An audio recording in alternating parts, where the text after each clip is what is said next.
I'm Natalie Kim, and for 9 years I've watched my older sister Veronica build her life on a foundation of lies while treating me like I was invisible. When she hired a private investigator to prove I was faking success to make her look bad, she accidentally hired the one person thorough enough to discover that I wasn't the fraud in our family. This is the story of how my sister's quest to expose me became her own prison sentence. If you've ever been dismissed by your own family, hit that like button and subscribe right now. You're not going to want to miss what happened next. Veronica was always the star. 3 years older, effortlessly beautiful, charismatic in the way that made strangers trust her instantly. She'd been homecoming queen, sorority president, married at 24 to Jason Chin, a successful entrepreneur, whose business ventures always seemed impressive but remained vaguely defined. They lived in an enormous house in the suburbs, drove matching Range Rovers, took exotic vacations that flooded social media. Veronica didn't work. She called herself a lifestyle influencer, with 47,000 Instagram followers who watched her post about her perfect life. I was the boring little sister. The quiet one who liked math and computers, who went to state school instead of Veronica's private university, who worked in something with technology that no one at family gatherings could quite understand or care to ask about. Natalie's doing her computer thing, Veronica would say dismissively at family dinners, waving her manicured hand like she was swatting away a fly. Very technical. Very niche. What they didn't know, I was the founder and CEO of Quantum Systems, a cybersecurity firm specializing in quantum-resistant encryption algorithms. We protected government agencies, major financial institutions and defense contractors from the emerging threat of quantum computing attacks. I'd started the company 7 years ago with my college friend Marcus Lee. We'd identified a critical vulnerability. Traditional encryption would become obsolete once quantum computers became powerful enough. We developed algorithms that could resist quantum attacks. The Department of Defense noticed us first. Then the NSA. Then every major bank that understood what was coming. By year 3, we had 15 clients paying between $2 million and $8 million annually. By year 5, we'd been acquired by a Fortune 100 technology conglomerate for $280 million. I retained 45% ownership and full operational control as CEO. My personal payout from the acquisition, $126 million. Current annual compensation, $620,000 salary plus equity worth approximately $89 million.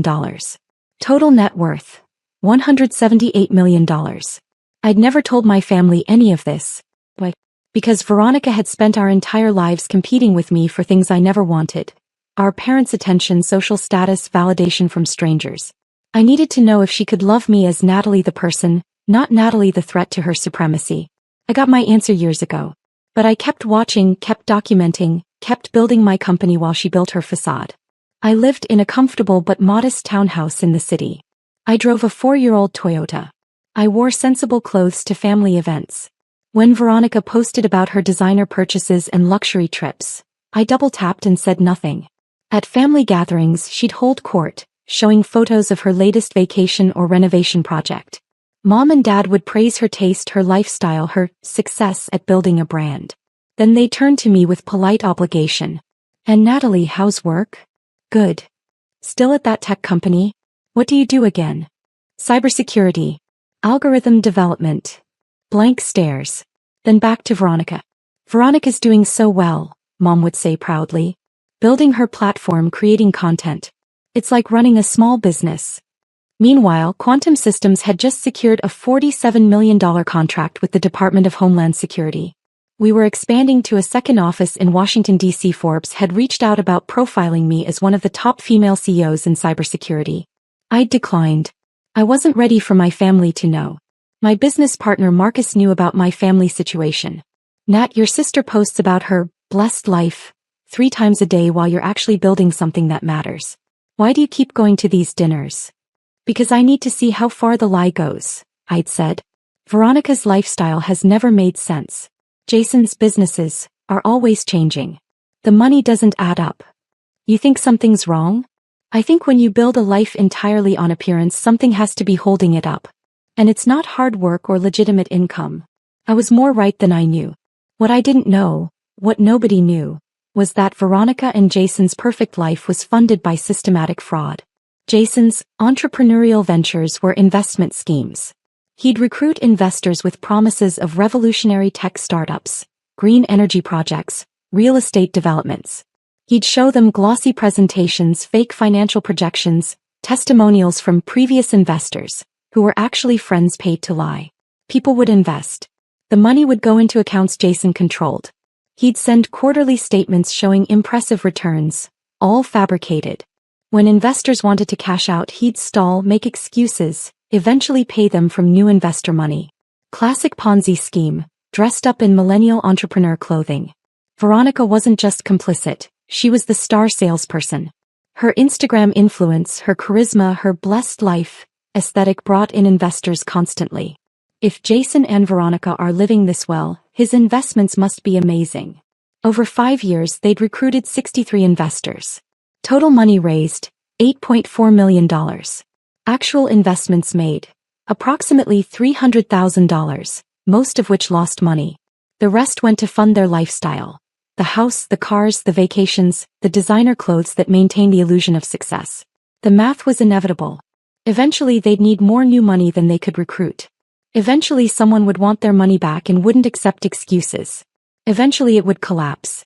That eventually arrived in March, 9 months before everything exploded. One of Jason's investors, a retired engineer named Robert Martinez, wanted to withdraw $150,000 for medical expenses. Jason stalled. Market volatility. Wait until May. May came. Jason stalled again. Better opportunities in Q3. You'll maximize returns. Robert got suspicious. He hired a forensic accountant to review his investment documents. The accountant found irregularities within hours. Investments that didn't exist. Returns that didn't match any actual market performance. Bank transfers that went to personal accounts, not investment vehicles. Robert demanded his money immediately. Jason promised it was coming. Weeks passed. Nothing. Robert filed complaints with the SEC and FBI. Jason and Veronica panicked. An investigation would uncover everything. They needed a distraction, a scapegoat, someone to shift focus onto. They chose me. It was November when Veronica announced she was hosting a special family brunch at Riverside Gardens, an expensive restaurant overlooking the water. Sunday at 11, mandatory attendance. I showed up in my usual outfit. Dark jeans, a cashmere sweater, minimal jewelry. Veronica arrived 20 minutes late in head-to-toe Gucci, her entrance orchestrated for maximum impact. The entire family was there. Mom and Dad, Aunt Susan and Uncle Michael, Cousin Jennifer and her husband, even my grandmother. A table for 12, set with champagne and mimosas. Veronica stood, tapping her champagne flute. Thank you all for coming. I know you're wondering why I called this brunch. Everyone looked at her expectantly. She loved an audience. For years, Natalie has been secretive about her life. About her job, her finances, everything. She lives modestly, dresses simply, claims to work in tech but never shares details. All eyes turned to me. I sipped my water calmly. At first I thought she was just private. But then I started noticing things. How she never asks for money. How she's never impressed by our success. How she seems almost smug when we talk about our achievements. Veronica, what are you talking about? Dad frowned. I think Natalie has been hiding her success to make the rest of us look shallow. I think she's secretly wealthy and has been playing poor to prove some kind of point. Mom leaned forward. Natalie, is that true? Is what true? Are you secretly successful? Veronica's voice had an edge. Have you been lying about your career to make me look bad? I've never lied about my career. You've never told us anything about it. Veronica's voice rose. You're deliberately vague. You hide information. And I'm tired of wondering if my own sister is judging me. So you did what? I asked quietly. She smiled triumphantly. I hired a private investigator. David Reynolds from Reynolds Investigative Group. Cost me $12,000, but it was worth it. He's been investigating you for 2 months. Your finances, your employment, everything. She gestured to a man sitting at a nearby table. Late 40s, gray suit, laptop bag. He stood and approached. This is David Reynolds. I asked him to find out the truth about Natalie's life. And today, in front of everyone, we're going to hear what he found. Veronica, this is insane, Aunt Susan said. You investigated your own sister? I need to know if she's been lying to us. Veronica's eyes glittered with something that looked like desperation disguised as righteousness. If she's secretly wealthy, it proves she's been playing games with this family. And if she's not, then I can finally stop wondering. When does he present his findings? I asked. Right now. Veronica gestured to Reynolds. Mr. Reynolds, please share what you found. Drop a comment and let me know where you're watching from tonight. David Reynolds set his laptop on the table and opened it deliberately. His expression was carefully neutral, the face of someone who'd seen things he wished he hadn't. Before I begin, he said, his voice carrying across the suddenly silent restaurant, I need to clarify the scope of my investigation.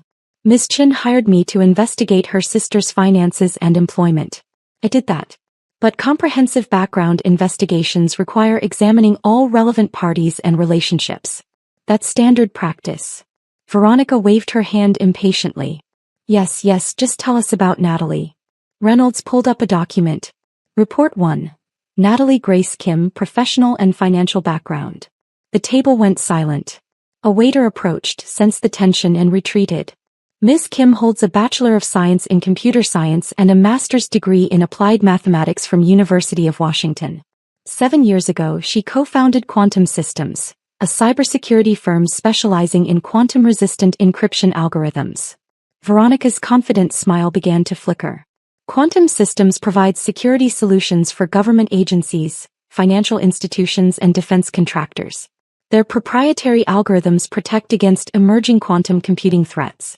Current client list includes the Department of Defense, NSA, Homeland Security, and 12 of the 15 largest banks in America. Mom's mimosa glass stopped halfway to her mouth. 4 years ago, Quantum Systems was acquired by TechCore Industries for $280 million. Ms. Kim retained 45% ownership and full operational control as CEO. Her personal payout from the acquisition was $126 million. Gasps rippled around the table. Veronica's face went pale. Ms. Kim currently serves as CEO with an annual salary of $620,000 plus performance bonuses averaging $380,000. Her equity stake is valued at approximately $89 million. She maintains additional investment portfolios worth $24 million. Reynolds looked up. Natalie Kim's current net worth is approximately $178 million. She is one of the most successful female CEOs in the cybersecurity sector. She holds top-secret security clearance and has been consulted by 3 different presidential administrations on national security matters. The silence was so complete I could hear the rain hitting the windows. He slid a folder toward me. Ms. Kim, your complete professional profile. Everything your sister wanted to know. I didn't touch it. I already knew what was inside. Veronica found her voice shrill and panicked. You've been lying to us for 7 years? I never lied. I told you I worked in cybersecurity. I told you I developed algorithms. Every word I said was true. I just didn't specify the scale of what I'd built. You let us think you were nobody. Her voice cracked. You let us pity you. I let you reveal who you were when you thought I couldn't threaten your status, I said quietly. And now I know exactly who you are. Veronica slammed her hand on the table. This is exactly what I thought. You were hiding your success to judge us. To make yourself feel superior. Mr. Reynolds, Jason interrupted, his voice tight. Is the report complete? Reynolds's expression turned to stone. No, Mr. Chin. It's not. Veronica froze. What? As I mentioned, comprehensive background investigations examine all relevant parties. When investigating Ms. Kim's finances, standard practice required me to examine family financial relationships and patterns. He opened a second folder. His voice became clinical. In the course of my investigation, I conducted financial background checks on Ms. Kim's immediate family. What I found raised serious concerns. What kind of concerns? Dad asked slowly. Reynolds pulled out documents. Veronica Kim Chin and Jason Chin operate multiple business entities. Over the past 5 years, they've raised approximately $8.4 million from 63 individual investors through various investment schemes. Veronica's face drained of all color. Jason stood up. This is inappropriate. You were hired to investigate Natalie, not. Sit down, Mr. Chin, Reynolds said sharply. I'm not finished. Jason sat slowly, his jaw clenched. These investment schemes promised returns through tech startups, green energy projects, and real estate developments. I reviewed the actual investments made. Total legitimate investments, Approximately $300,000. Most lost money.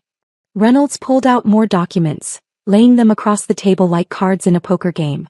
The remaining $8.1 million was diverted to personal use. Your house purchase. Vehicle leases. Vacations. Designer clothing. Instagram content creation. All funded by investor money that was supposed to be invested. Aunt Susan gasped. That's fraud. Yes. Wire fraud, investment fraud, and securities fraud.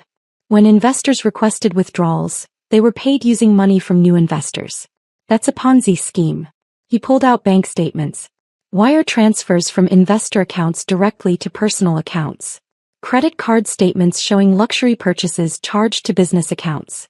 Fabricated quarterly statements showing returns that never existed. It's comprehensive and systematic fraud. Veronica started crying. You don't understand. We were going to pay everyone back. Jason's next venture was going to. Miss Chin, there is no next venture. Every opportunity you've promoted for 5 years has been fraudulent. You've been recruiting investors through your Instagram platform, using your lifestyle as proof of success, while that lifestyle was funded by the very money people were investing. Reynolds looked at Jason. Mr. Chin, you've moved money to offshore accounts. In the past 6 months, you've transferred $430,000 to accounts in the Cayman Islands. That's evidence of intent to flee and hide assets. Mom stood up, her face twisted with confusion and horror. Veronica, what is he talking about? What have you done? I didn't. We were going to fix it, Jason said. Veronica was sobbing now, mascara streaming down her face. Miss Chin, I've already reported these findings to the FBI and Securities and Exchange Commission, Reynolds said. They've been investigating your activities for 3 months. My report corroborated their evidence. They asked me to delay this presentation until they could coordinate with federal marshals. He checked his watch. Who should be arriving right now? As if on cue for people in FBI windbreakers entered the restaurant. Behind them 2 U.S. marshals. The entire restaurant went silent. Diners at other tables stared. Veronica Chin, Jason Chin, you're under arrest for wire fraud, securities fraud, and money laundering. Veronica screamed. Actually screamed. A sound of pure panic that echoed through the restaurant. She tried to run, stumbling in her designer heels, but a marshal caught her arm. You have the right to remain silent, the agent began. Jason didn't run. He just sat there, all color drained from his face, watching his carefully constructed world collapse in real time. They cuffed them both. Veronica was crying so hard she could barely stand. Mom was screaming her name. Dad sat frozen, mouth open in shock. Grandmother started praying in Korean. As they walked Veronica past me, she twisted around, her eyes wild with desperation and rage. This is your fault. You did this. You're jealous of me. You always have been. I didn't commit fraud for 5 years, I said quietly. You did. I just stopped protecting you from the consequences. I'm your sister. You have to help me. Use your money, hire lawyers. You can't just let them. Yes, I said. I can. They took them away. Through the restaurant, past dozens of staring strangers, out into the rain where police cars waited with flashing lights. Mom turned to me, her face a mask of betrayal and confusion. You knew, didn't you? You knew something was wrong. I suspected Veronica's lifestyle didn't match legitimate income. I didn't know she was committing fraud. If I had proof, I would have reported it. But you're worth $178 million and you never told us. Her voice rose. You let us praise Veronica while you had more money than she could even imagine. Because I needed to know if you'd love me without it, I said. And now I know you wouldn't. You loved Veronica's appearance of success. You loved the Instagram posts and the designer clothes and the illusion. You never once asked about my actual work. You never cared about what I'd built. That's not fair. Mom, Veronica hired an investigator to prove I was a fraud. She spent $12,000 trying to humiliate me in front of the entire family. She wanted to expose me as a liar. I stood up. She got her exposure. Just not the kind she expected. Reynolds began packing his laptop. Miss Kim, for what it's worth, your sister's crimes had nothing to do with you. These schemes started before she even hired me. The investigation just accelerated the inevitable. Thank you for your thoroughness, Mr. Reynolds. One more thing. He pulled out a final document. There are 63 victims of this fraud. Total losses. Approximately $8.4 million. Most will never recover their money. Your sister and brother-in-law spent it maintaining a fictional lifestyle. He slid the list toward me. I thought you should know who they hurt. I looked at the list. Retirees who'd invested their savings. Young couples who'd trusted Jason's promises. A single mother who'd put in her daughter's college fund. My sister had stolen from all of them to fund Instagram posts and designer handbags. Hit that subscribe button if you've ever had to set boundaries with toxic family, because what happened next changed everything. The legal proceedings moved with brutal efficiency. Veronica and Jason were denied bail. The prosecutor argued flight risk, given the offshore accounts and the $430,000 already moved. They spent the next 18 months in federal detention awaiting trial. The evidence was overwhelming. Wire transfers, fake investment documents, victim testimony, Instagram posts showing luxury purchases made with stolen money. Their lawyers advised them to plead guilty. Veronica pleaded guilty to 15 counts of wire fraud and securities fraud. Sentence: 12 years in federal prison, full restitution ordered. Jason pleaded guilty to 23 counts including money laundering. Sentence: 15 years. Everything was seized. The house, the cars, the designer clothes, all of it auctioned off. Total recovered, $840,000, 10% of what they'd stolen. The Instagram account that had been Veronica's pride, 47,000 followers watching her perfect life, was deleted after dozens of her victims found it and left comments about how their savings had funded her vacation photos. My parents' house became a war zone of blame and grief. Mom defended Veronica initially. She made mistakes, but she's still my daughter. You could help her, Natalie. You could hire better lawyers. No. She's your sister. She hired someone to investigate me because she couldn't stand the possibility that I might be successful. She spent 5 years stealing from innocent people to maintain a fake life. She called me a nobody while committing federal crimes. Those are her choices, not mine. Dad was quieter but no less accusatory. You're worth $178 million. You could help make the victims whole. I could. But I won't. Why not? Because it's not my responsibility to fix the damage Veronica caused. Those victims trusted her and Jason. They believed in them. They deserve justice, not a bailout that lets Veronica avoid accountability. That's cold, Natalie. That's boundaries, Dad. Something this family has never understood. The extended family fractured. Some blamed me for not warning them as if I'd somehow known about Veronica's crimes and said nothing. Others blamed me for having money and not using it to fix everything. A few, very few, reached out to apologize for how I'd been treated. Aunt Susan sent a letter. I'm sorry we never saw you clearly. We were so dazzled by Veronica's surface that we never looked at your substance. I accepted those apologies. Because they mattered. 3 months after Veronica's sentencing, I received a letter from her. Prison mail regulated and monitored. Natalie, I know you hate me. I know you think I deserve this. But I'm begging you, please help me. Hire an appeals lawyer. Pay for better representation. You have so much money. You could get me out of here. I'm your sister. Please. I'm sorry for everything. I'll do anything. Please don't abandon me. I read it once. Then I filed it in a folder marked Evidence of Continued Manipulation. I didn't respond. 6 months after sentencing, I was contacted by a lawyer representing the fraud victims. Ms. Kim, I'm Robert Martinez's attorney. He and several other victims are forming a coalition to pursue civil action against your sister and brother-in-law. I understand. We also wanted to reach out to you. Several victims have mentioned that they'd feel more comfortable if someone in the family acknowledged what happened. Not financially, we're not asking for money. Just acknowledgement. I thought about it. I'll meet with them. I met with 12 victims at a community center. Faces ranging from angry to devastated to resigned. Robert Martinez, the retired engineer whose medical expense withdrawal had started everything. Sarah Johnson, a single mother who'd invested her daughter's college fund. Michael and Patricia Brown, retirees who'd lost $180,000. I'm Natalie Kim, I said.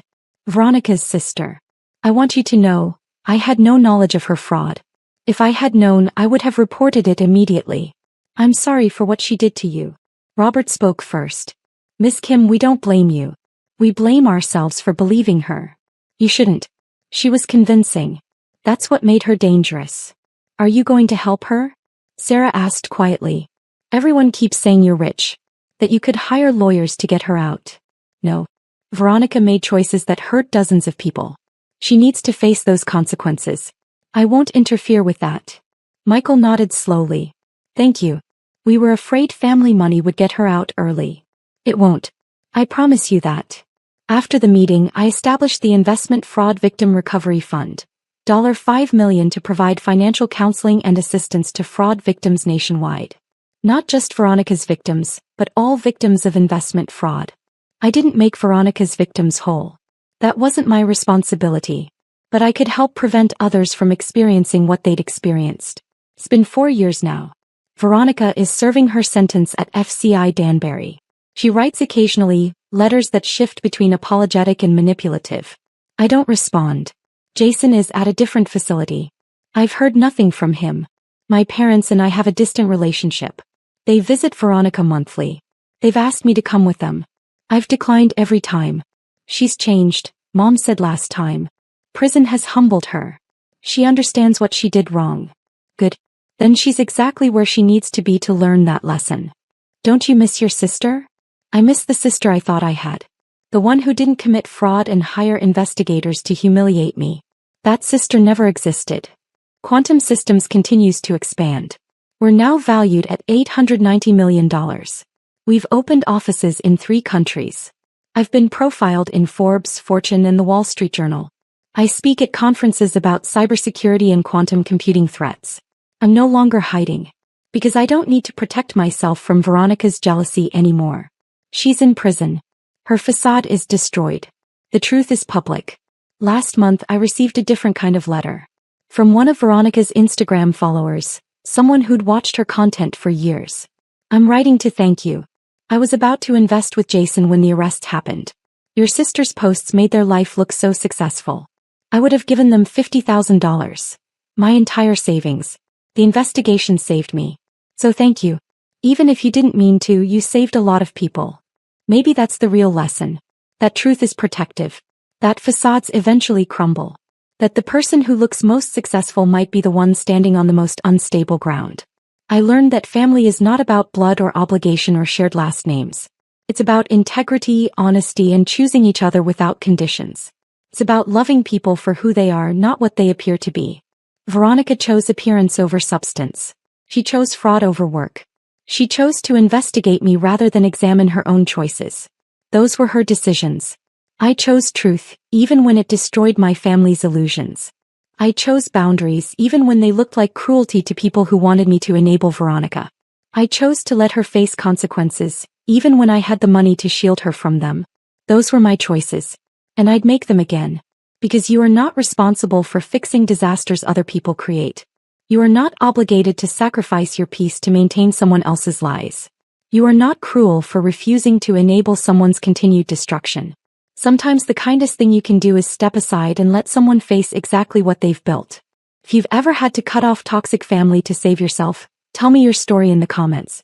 What would you have done in my situation? Hit that like button and subscribe for more stories about standing up for yourself even when it costs you relationships. Because you're not the villain for telling the truth. You're not heartless for having boundaries.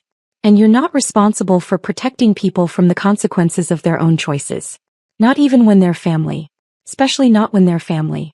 You are not obligated to set yourself on fire to keep someone else warm.